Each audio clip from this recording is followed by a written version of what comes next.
Assalamualaikum warahmatullahi wabarakatuh. Perkenalkan, nama saya Aura Suci Adita dengan nomor induk mahasiswa 2072300111 dari kelas 6B Tadris Biologi. Baiklah, di video kali ini saya akan membahas materi mengenai administrasi kesiswaan untuk memenuhi tugas mata kuliah administrasi dan supervisi pendidikan. Baiklah, simak video saya berikut ini. Baik, kita masuk ke pengertian mengenai administrasi kesiswaan. Administrasi kesiswaan adalah usaha dan kegiatan yang meliputi pengaturan tentang administrasi yang berkaitan dengan siswa dalam upaya mengembangkan potensi siswa.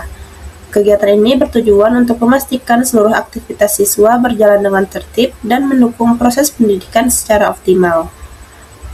Adapun cakupan kegiatan administrasi kesiswaan, yang pertama ada perencanaan, pembinaan, pengawasan, dan juga evaluasi peserta didik. Nah, selanjutnya ada tujuan dari administrasi kesiswaan. Yang pertama, mengatur kegiatan peserta didik secara efektif dan efisien agar proses belajar berjalan terarah dan tidak mengalami kendala. Nah, yang kedua, mengembangkan potensi siswa baik dalam bidang akademik maupun non-akademik melalui kegiatan yang terencana. Dan yang terakhir, mendukung tercapainya tujuan pendidikan dengan memberikan layanan yang optimal kepada peserta didik. Nah, ada ruang lingkup administrasi kesiswaan. Yang pertama ada penerimaan peserta didik baru. Ini meliputi seleksi dan juga pendataan awal siswa.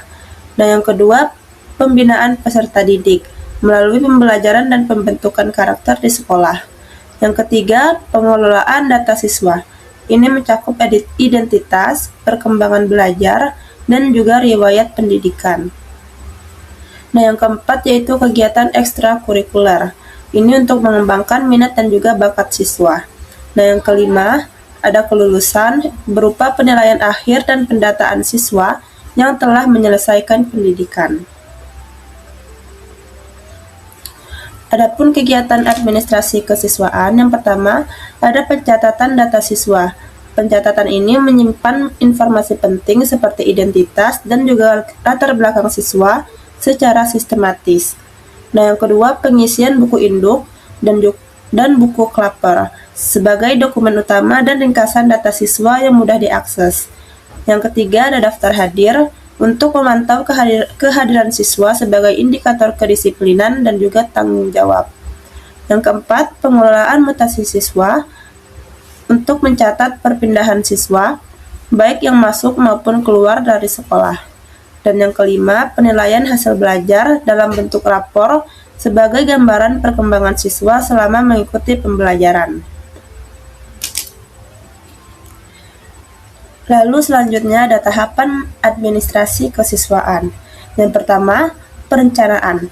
Perencanaan ini berisi untuk menentukan jumlah siswa yang akan diterima serta menyiapkan kebutuhan pendukungnya. Nah, yang kedua, pelaksanaannya. Pelaksanaan ini merupakan kegiatan penerimaan siswa baru dan pembinaan selama proses belajar berlangsung. Nah, yang ketiga itu ada pengawasan. Pengawasan ini untuk memantau aktivitas dan juga perkembangan siswa secara berkelanjutan.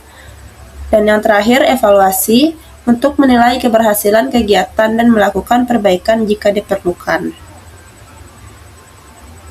Nah, adapun instrumen dari administrasi kesiswaan ini ada 5. Yang pertama itu buku induk, yang merupakan dokumen utama yang berisi data lengkap setiap siswa sejak awal masuk sekolah. Dan yang kedua, buku klaper, yaitu berfungsi sebagai ringkasan data siswa untuk mempermudah pencarian informasi. Nah, yang ketiga ada daftar hadir. Daftar hadir ini digunakan untuk mencatat kehadiran siswa setiap hari sebagai bahan evaluasi. Yang keempat ada buku mutasi, untuk mencatat data siswa yang pindah masuk maupun keluar dari sekolah. Dan yang terakhir ada leger nilai dan rapor. Ini digunakan untuk mencatat serta melaporkan hasil belajar siswa secara berkala. Selanjutnya, peran guru dalam administrasi kesiswaan. Yang pertama sebagai pembimbing yang membantu perkembangan akademik dan sikap siswa selama proses pembelajaran. Nah, peran guru yang kedua yaitu bertanggung jawab dalam mengelola kelas agar suasana belajar tetap kondusif dan juga efektif. Nah, yang terakhir, melakukan penilaian terhadap hasil belajar siswa serta membantu mengembangkan potensi mereka. Nah, adapun peran kepala sekolah dalam administrasi kesiswaan, yang pertama ini untuk mengkoordinasikan seluruh kegiatan administrasi kesiswaan agar berjalan secara sistematis dan juga terarah. Nah, yang kedua, peran kepala sekolah dalam administrasi kesiswaan ini untuk melakukan pengawasan terhadap kegiatan siswa untuk memastikan pelaksanaan berjalan sesuai dengan aturannya. Nah, yang terakhir, kepala sekolah berperan memberikan arahan dan juga kebijakan guna mendukung tercapainya tujuan pendidikan di sekolah. Nah, adapun manfaat dari administrasi kesiswaan, yang pertama, data siswa tersusun rapi dan juga sistematis sehingga mudah digunakan saat diperlukan.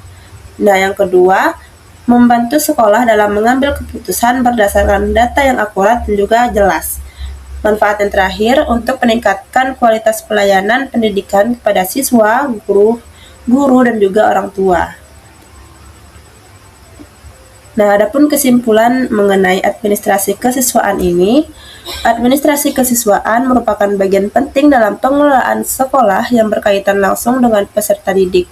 Pelaksanaannya mencakup berbagai kegiatan mulai dari perencanaan hingga evaluasi secara sistematis. Dengan adanya administrasi kesiswaan yang baik, tujuan pendidikan bisa dapat tercapai secara lebih efektif dan juga efisien. Sekian, terima kasih. Baiklah, itulah tadi penjelasan dari saya mengenai administrasi kesiswaan. Semoga bermanfaat. Saya akhiri. Wassalamualaikum warahmatullahi wabarakatuh.